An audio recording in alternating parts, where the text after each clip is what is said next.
Good morning all students. Pioneer online classes में आपका welcome है। आज का 9th क्लास का एक टॉपिक है, उसके बारे में मैं डिस्क्राइब करूंगा। फिजिक्स का टॉपिक है गति का वर्णन, डिस्क्राइबिंग मोशन।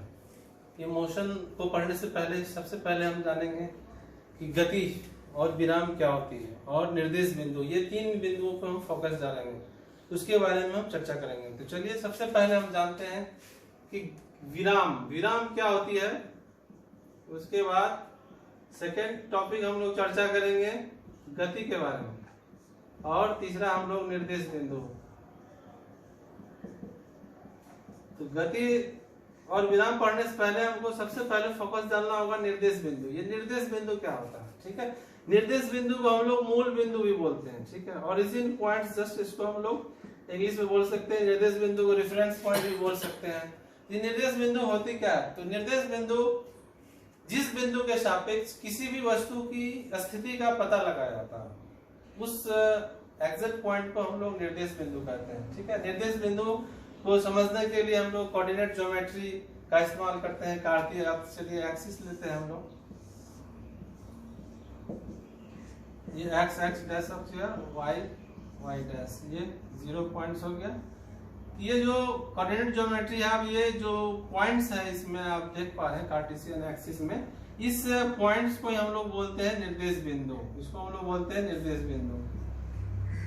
ये आपका मूल बिंदु कहलाएगा यहाँ से, क्योंकि कोई भी मेजर करते हैं, जो भी हम लोग कहाँ से लेते हैं, 0 इसी पोजीशन से लेते हैं। क्योंकि इधर बढ़ते हैं हम लोग, पॉजिटिव होता है एक्सिस, फिर ऊपर की तरफ बढ़ते हैं, फिर ये पॉजिटिव होता है, फिर इधर बढ़ते हैं, फिर ये आपको निगेटिव हो जाता है, फिर यहाँ नीचे आते हैं, फिर ये निगेटिव पोजीशन होता है। तो यहाँ पे जो है आपका मूल बिंदु से जो है, जो इधर आया एक्स एक्सिस की तरफ, तो पॉजिटिव एक्सिस आया तो कितना मीटर, जैसे 4 मीटर पूर्व की ओर, 4 मीटर पूर्व की ओर, तो इस तरह से पढ़ते हैं 4 मीटर, 1 2 3 4, तो 4 मीटर यहाँ हो गया। तो 4 मीटर पूर्व की ओर ये डायरेक्शन हो गया। यहाँ पे कोई भी ऑब्जेक्ट जो है मूव कर रही है, इस तरह से हम लिख सकते हैं। फिर उसी तरह से यदि कहेगा कि 3 मीटर मूव हो रहा है वो ऑब्जेक्ट का जो है, किधर जो है आपको पश्चिम की ओर, तो 1 2 3, यहाँ 3 मीटर हो गया।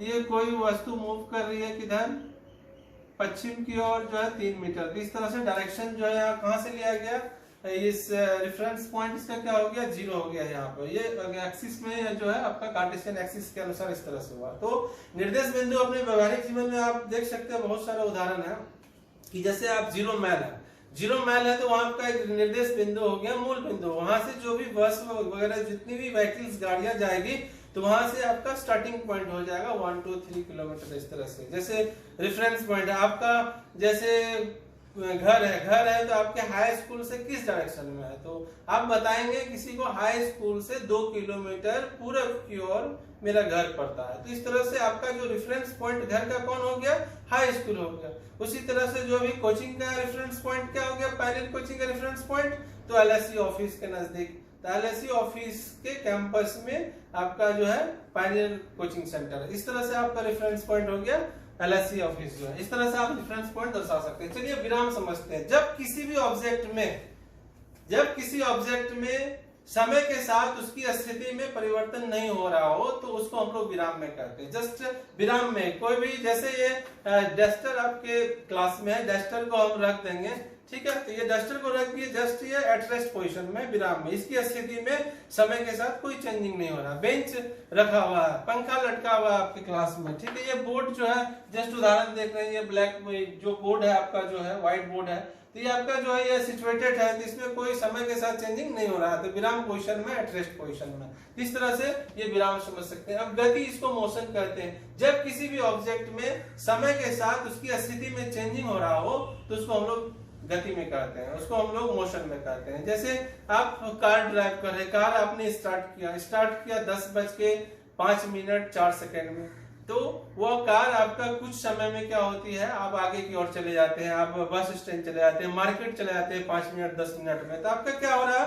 धीरे धीरे समय के साथ आपका क्या हो रहा है, चेंजिंग हो रहा है, स्थिति में चेंजिंग हो रहा है समय के साथ, तो जस्ट वो मोशन में कहलाता है। फैन मूविंग हो रहा है, तो वो आपका जो है गति में पोजीशन है, हवा मूव कर रही है, ठीक है, तो हवा बह रही है तो वो गति में है, उसको विराम नहीं कहेंगे। इस तरह से आप गति समझ सकते हैं। तो ऑलरेडी आप समझ पाएंगे। आप चलते हैं नेक्स्ट जो है टाइप्स ऑफ मोशन, जो है गति का प्रकार। गति कितने प्रकार के होते हैं? सबसे पहले हम लोग समझते हैं रैखिक गति। रैखिक गति को हम लोग लीनियर मोशन कहते हैं। ऐसी गति जिसके अंतर्गत कोई पिंड जो है एक ही सरल रेखा में मूव करती है, तो ऐसी गति को हम लोग लीनियर मोशन कहते हैं। लीनियर मोशन का बहुत सारे एग्जांपल्स है, जैसे आप तीर धनुष की गति होती है, तीर धनुष जो होती है, तीर जो उससे निकलती है तो सीधी रेखा में गमन करती है। बंदूक से निकलती हुई गोली की गति जो होती है वो सीधी डायरेक्शन में जाती है। तो इस तरह से लीनियर मोशन का ही उदाहरण हो गया। सेकंड है आपका वृत्तीय गति, इसको हम लोग बोलते हैं इंग्लिश में सर्कुलर मोशन। सर्कुलर मोशन होता है क्या? वृत्तीय गति। इसको इस तरह समझ सकते हैं, वृत्तीय जस्ट सर्किल, ये जो है सर्किल बनाता है। तो जब कोई पिंड जो है मूव करती है सर्कुलर पाथ पे, एक वृत्तीय पथ पे गमन करती है, तो ऐसी गति को हम लोग सर्कुलर मोशन कहते हैं। जैसे सर्कुलर मोशन का उदाहरण आप प्रैक्टिकल अपनी जिंदगी दैनिक जीवन से जोड़ सकते हैं। इसको जो है आप साइकिल को जो है एक खींच करके गोलाई में आप उसको जो है साइकिल मूव कर सकते हैं, सर्कुलर मोशन का उदाहरण है, ठीक है। कोई रस्सी में गेंद को जो है बांध करके इस तरह से आप रोटेशन कर सकते हैं, तो ये सर्कुलर मोशन का उदाहरण है। आप लोग सर्कस जाते हैं या मौत कुआं का उदाहरण देखे होंगे, तो इस तरह से बना हुआ था मोटरसाइकिल, वो मूविंग करता है गोल, तो वो सर्कुलर मोशन का उदाहरण है। उसके बाद पृथ्वी जो होती है घूमती है, ठीक है, पृथ्वी सूर्य के चारों ओर घूमती है, फिर मून जो है पृथ्वी अर्थ के चारों ओर मूव करती है, तो ये सब सर्कुलर मोशन का उदाहरण है। तो तीसरा चलते हैं हम लोग आवर्त गति, पीरियोडिक मोशन। पीरियोडिक मोशन क्या होता है? ऐसी गति जिसके अंतर्गत कोई भी पार्टिकल्स, कोई भी वस्तु, कोई भी पिंड क्या होती है, कोई निश्चित बिंदु के मतलब निश्चित समय अंतराल पर अपने पथ को क्या करती है? रोटेशन करती रहती है, दोहराती रहती है। तो ऐसी गति को हम लोग आवर्त गति कहते हैं। जैसे एग्जांपल हम लोग ले सकते हैं कि ये एग्जांपल इसमें ये भी ले सकते हैं, जैसे सूर्य के चारों ओर पृथ्वी की गति। पृथ्वी जो है एक चक्कर लगाने में जो है सूर्य के चारों ओर जो चक्कर लगाती है वो कितना दिन समय लगाती है? तो 365 दिन का समय लगाती है, 365 दिन।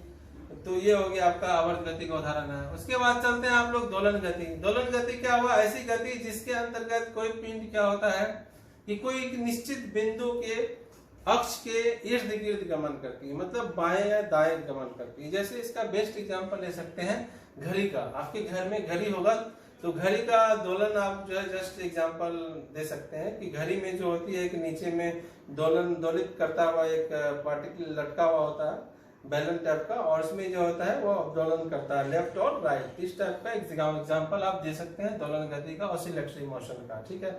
उसके बाद चलते हैं हम लोग यादृच्छिक गति। यादृच्छिक गति को हम लोग रैंडम मोशन कहते हैं।